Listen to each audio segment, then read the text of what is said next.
जब संसार अपने अस्तित्व का उत्तर खोज रहा था, तब ऋषि मुनि और तपस्वी ब्रह्मांड के रहस्यों में डूबे हुए थे। सत्य कहीं न कहीं अवश्य छिपा है। नारायण मत के अनुसार पुरुष ही इस जगत का आदि कारण वायु है। सब उसी से उत्पन्न हुआ है। हाँ, वही आदि है, वही अंत। कुछ ऋषि हिरण्यगर्भ को सृष्टि का मूल मानते थे, एक स्वर्णिम गर्भ जिससे समस्त ब्रह्मांड निकला। यही वह शक्ति जिससे सृष्टि धड़कती है। कई विचारकों ने कहा, अग्नि ही संसार की उत्पत्ति का कारण है, वही ऊर्जा, वही जीवन। अग्नि के बिना कुछ भी संभव नहीं है। विश्वकर्मा की दृष्टि में जल ही हर वस्तु का मूल था।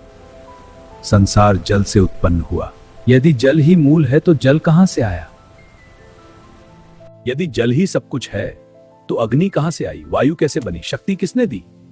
हर उत्तर नए प्रश्न पैदा करता है।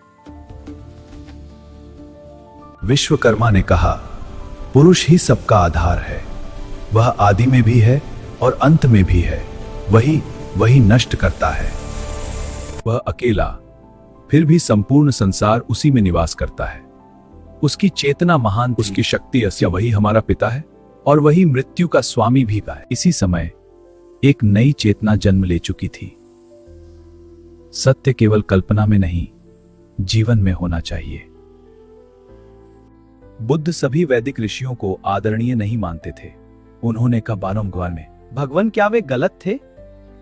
वे खोज रहे थे पर सत्य तक पहुंच न सके। बुद्ध के अनुसार कई वैदिक विचार केवल मानसिक उड़ान थे, जिनका यथार्थ से कोई संबंध नहीं था। ज्ञान वही जो मनुष्य के दुख कम करे। ब्राह्मण ग्रंथ वेदों का ही हिस्सा माने गए। दोनों को पवित्र कहा गया, दोनों को श्रुति माना गया।